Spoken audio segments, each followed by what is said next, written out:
Tyra Banks, her show, America's Next Top Model. Like, I was a big fan. Huge fan of its time. ANTM was that girl. I used to live and breathe that show. I would binge it. I used to love when she had the judges, when she'd bring a surprise judge and it was enough for like model. Yeah. I used to eat it up. And it's so funny because obviously nowadays when you see the clips resurface, you actually watch it like, wait, did I actually watch this? No, this.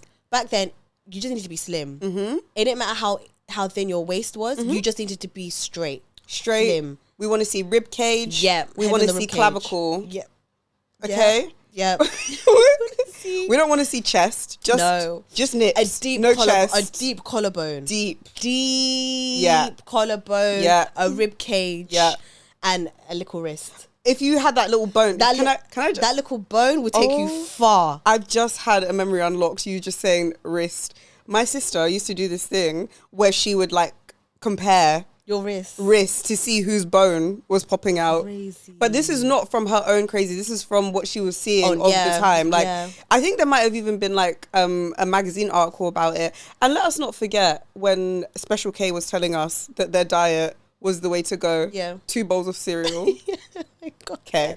Cool. I can't believe we've lived through this, you know. Yeah. We've lived through too many things. Ozempic ain't got nothing on this. This is the thing. And I feel like everyone keeps talking about Ozempic. It's like, guys, we've been tapped. Yeah. Like, the health industry, fitness industry, diet industry has been tapped from the beginning of time. Ozempic is just the new thing. It's just the new thing. Because in American Next Top Model, like, the way Tyra they would be literally picking apart at somebody's body. Like, someone that's like a size 8, size 10. Yeah. They're like, You're carrying a little extra weight.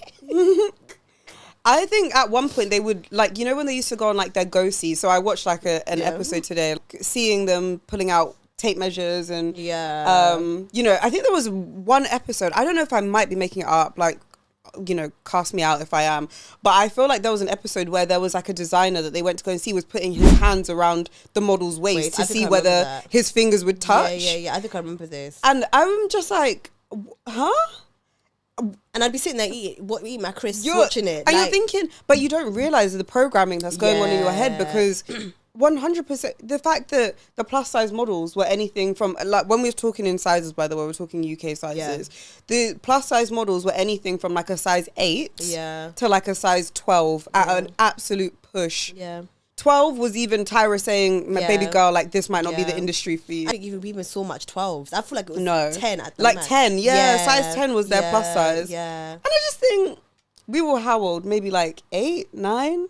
But I think also back then, there was this idea that somebody else knew what perfection was. Yeah. Somebody else knew what beauty was. Because think about even the first episode of every season. Yeah. They would have to go get their hair cut. Oh, yeah. They had to, like, do you remember when she just beat someone with 30 inches natural hair, you know? She was like, I think you'll look amazing with a pixie cut. I beg your ass. And they'd be literally crying. And she'd be, and it's like, if you want this that bad, you're going to do it. And it's like, sorry? Oh, Tyra. No, oh, Jesus. Tyra was on a mad one, and I loved her so much. You couldn't tell me anything about Tyra. She was like queen. Yeah, she was. Yeah. But I just think this once again, like, put weight to the side, just the idea of beauty is that somebody else is going to tell you what beautiful is. Somebody else is going to tell you what the standard is. Because think about it, you're already a beautiful girl, and you come to this show and someone's telling you, we need to fix that gap, we need to chop your hair. Even the gap too. Do you remember Danielle? Yeah. They made her close her gap, guys. They said, if you want to go any further in this competition, we need to close the gap in the front of your tooth. Crazy. And it's like, do you think, if American Next Top Model was in today's era, I don't think it still continues. It wouldn't. Impossible. No, but do you think they're forced people to get filler? Ooh. I think I could see filler. I don't think BBLs and stuff, but I think I could see. You mean like face filler? Yeah, like a bit of a jaw, a bit of a cheek. Some contouring. Yeah. I think she would. Yeah. Because the way she was moving back then. Crazy. She just didn't have access maybe to the things. I think so. Yeah. America's Next Top Model, like, I will say, for the fact that I loved it, must pay for its crimes one day. And Tyra has said, like, she's apologized many times. Yeah. She apologized on her own show. Oh. And then, like, she apologized again in like 2020, and she said, you know, I know it's always going to come up and I'm always going to apologize. But I don't think she's sorry. I don't know that she's sorry. Because it was like 21 seasons, bro. Yeah. How many mistakes can you make? Yeah. I don't think you're sorry. I think just times have changed. We're a lot more of a sensitive generation, woke and all that rest of it. But I think all of the shows around there were just so in your face about them. Like, think about, like, was it called The Biggest Loser?